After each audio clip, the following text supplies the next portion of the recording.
I am the Tofu Golem. Please enjoy the video. You begin by going straight to Settings and opening Security or Biometrics. This tells the phone to accept fingerprint enrollment.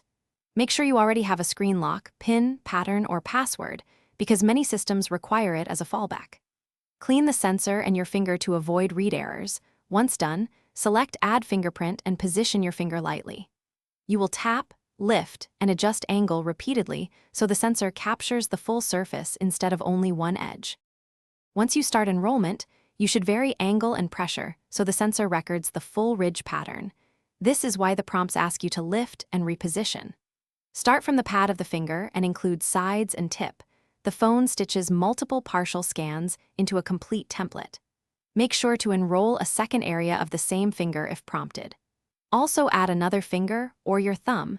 This increases reliability when your hand position changes during normal use. You finish by saving the fingerprint and testing unlock 3 times in different grips.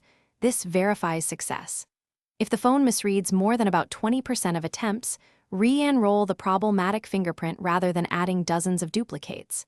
If you still have trouble, reboot the phone and clean the sensor again. Make sure any screen protector permits biometric use. As a last resort, delete the fingerprint and start fresh, because small positional bias during enrollment often causes most failures. Thanks for watching. Consider subscribing if we helped you today.